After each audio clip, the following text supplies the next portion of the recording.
A Nação Azul, chega mais, se prepara, porque tá começando mais um Cruzeiro Sem Filtro, o único lugar onde a análise é na lata e a paixão fale mais alto. Segura aí que o papo vai ser reto. Então, vamos chamar a Maria Cláudia Bonucci, né? Até para ver a repercussão que esse jogo teve em Belo Horizonte. É claro que um empate na casa do líder do campeonato, né? Você vai enxergar com bons olhos, mas o Cruzeiro, para entrar na briga da liderança, precisa fazer esse tipo de superar esses desafios, vencer o Flamengo. Agora, talvez tenha ficado a sensação boa de que houve oportunidade, né, Bonucci? Foi um jogo em que como é que é aquele match point do Woody Allen? A bolinha podia cair para qualquer dos lados da rede ali, né? Uma oportunidade mais bem aproveitada mudava a história do jogo de ontem. Bom dia.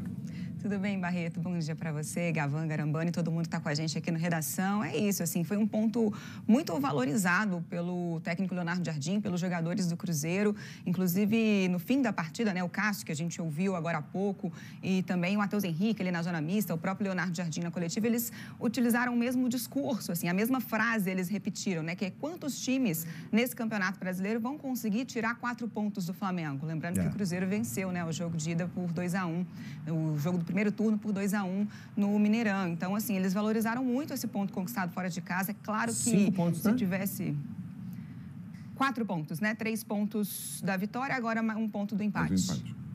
Não, o Cruzeiro fez 4 pontos no Flamengo.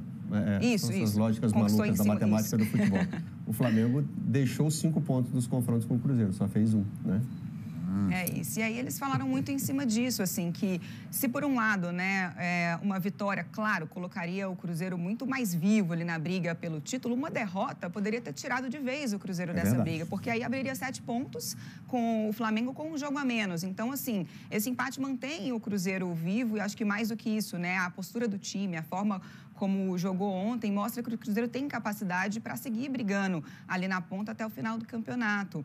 Ontem, o Leonardo Jardim, ele teve que mexer um pouquinho no esquema, ele não tinha o Wanderson à disposição, estava com uma lombalgia, e ele opta, né, por mexer um pouquinho no esquema tático dele, que ele não gosta muito de mudar, mas ele poderia ir com outro ponta ali, o Arroio, o Sinisterra, mas ele prefere escalar o Matheus Henrique, e ele disse, né, na coletiva que ele sabia que o Flamengo era um time que trabalhava muito bem pelo meio de campo, então ele vai com esse meio mais compacto, que funciona muito bem. Ele, inclusive, elogiou muito a postura defensiva da equipe, a obediência tática. Nos momentos, né, em que o Flamengo chegou com mais efetividade, a gente viu ali também o Cássio aparecendo muito bem em 2 grandes defesas, né, na cabeçada do Samulino, no chute do Plata, enfim.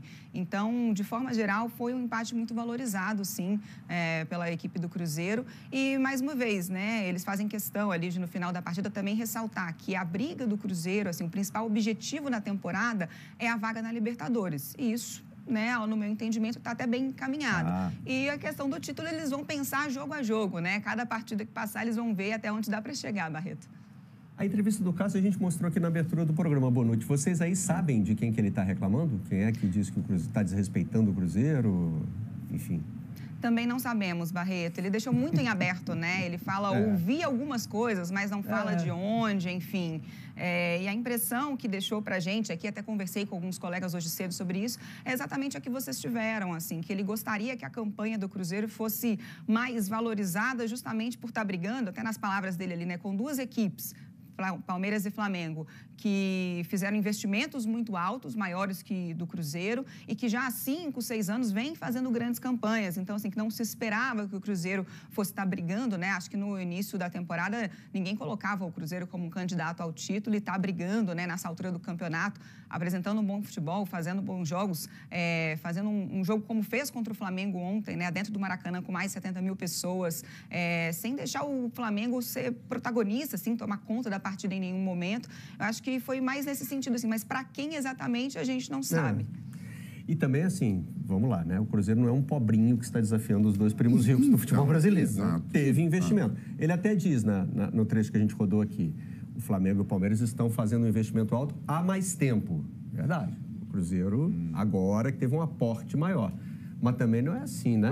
O próprio Cássio é um exemplo disso. Eu acho que foi investimento do Cruzeiro. É claro que Flamengo e Palmeiras tem um alto investimento, mas eu só acho que às vezes a crítica fica aparecendo, aproveitando a isenção de imposto de renda para ter ganho até 5 mil, que foi ontem aprovada, assim, dá a impressão que unanimidade. Flamengo e Palmeiras são super ricos e todos os 18 times ganham até 5 São mil. os pobrinhos. Não são. Também não é. Também não é, entendeu? Então, boa parte da Série A tem investimentos, assim, robustos. Claro, Palmeiras e Flamengo grande, mas também não é. Eu me arrisco aqui, já que não sabemos do que se trata, estamos aqui especulando, né? Talvez, provavelmente, a imprensa, como um todo, fale mais do Flamengo e do Palmeiras do que do Cruzeiro. Talvez seja isso. Volume de análises, de informação, de textos, gente. né? Pois é. Produzido. Talvez seja isso, né? Mas eu acho, rapidamente, se você conversa com qualquer jornalista, fala, quem vai ser campeão brasileiro? Flamengo, Palmeiras ou Cruzeiro? A resposta é No imediata. começo da temporada teria o Botafogo. Aqui o Botafogo foi... Sim, mas no começo da temporada é aquela sequência de... O método, o Botafogo Way esse ano não funcionou tão bem, né? As decisões não Agora, só foram um tão detalhe acertadas. aqui, a mais. E são os 4 primeiros. Olha aí, a gente está falando, né?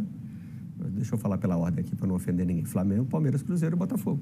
Esses são os times que estão ocupando os 4 primeiros lugares do Campeonato Brasileiro. Está meio que imperando essa lógica. E quem tem mais elenco, quem tem mais investimento.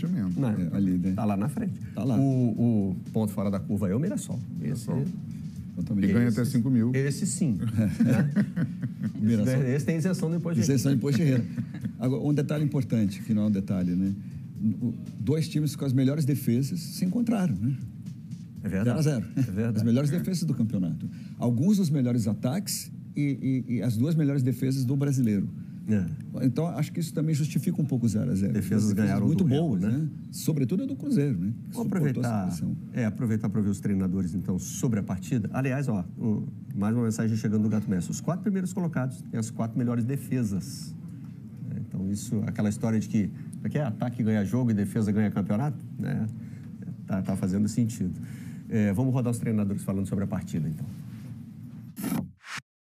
Quem joga no Cruzeiro tem que ter esta capacidade em qualquer campo, não se pode diminuir em relação ao adversário. Tem que ter uma atitude, pode não ganhar, porque às vezes o resultado não é bem aquilo que as equipas pretendem, não é só aquilo que as equipas pretendem, mas em termos de compromisso, em termos de qualidade, temos que apresentar em qualquer estádio e foi isso que os jogadores fizeram. Estamos satisfeitos, mas eu disse aos jogadores quando acabou o jogo, este ponto só vai valer se no próximo domingo contra o Sport tivermos capacidade de fazer 3 pontos.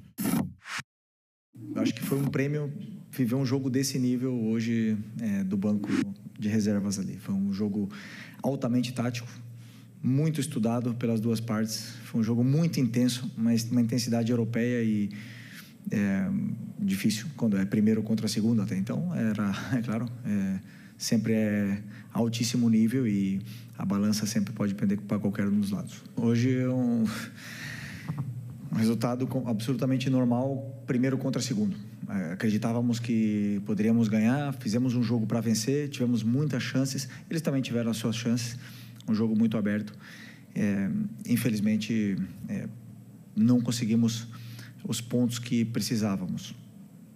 O campeonato é longo, são 38 rodadas, e o que importa é chegar acima do segundo na última rodada. A gente tem outro trecho do Felipe Luiz em que ele reclama da arbitragem. Foi um jogo de intensidade europeia e arbitragem brasileira? Eu acho que o Flamengo... O Cruzeiro, não sei, Bonucci, o Cruzeiro tem reclamação do desempenho do Ramon Abate-Abel? Eu tenho aqui na cobertura dos veículos de imprensa do Rio de Janeiro, tem esse tom, um tom de reclamação de ele ter travado demais o jogo. O Cruzeiro viu assim também? Não, acho que até pelo contrário. Se não me engano, o Cássio é quem fala no final do jogo, até faz um elogio, falando que o juiz foi bem no jogo. Enfim, não tivemos uma repercussão nesse sentido, não. Tem uma reclamação de critério de cartão amarelo. Tem aquela coisa que às vezes complica o juiz, né? Que é dar muito cartão no início e depois faz o quê? Expulsa tudo, segura. Vai correr o risco de expulsar dois de cada lado. Dois times que a gente sabe que são 2 times técnicos, realmente teve muita falta, né? Teve muita falta. Teve 18 a 19, se eu não me engano. 19 a 16. 35 faltas. 35 faltas. Não, muito falta. No jogo de Flamengo e Cruzeiro, muita falta. Né? A bola rolou pouco, ficou com 53 minutos de bola rolando o jogo, né? E o Ramon Abate-Abel, o árbitro da partida, foi elogiado nos seus desempenhos na Copa do Mundo. E os árbitros sempre contrapõem o seguinte, mas na Copa do Mundo o comportamento dos jogadores é diferente do que é aqui no Brasil. O árbitro é acusado de apitar diferente lá, mas ele também nota que o comportamento dos jogadores muda. Curtiu essa análise sem filtro que você acabou de ver? Então, meu parceiro, faz o seguinte, já amassa o botão do like pra dar aquela moral e se inscreve agora no canal. Assim você não perde nada do Maior de Minas. Tamo junto!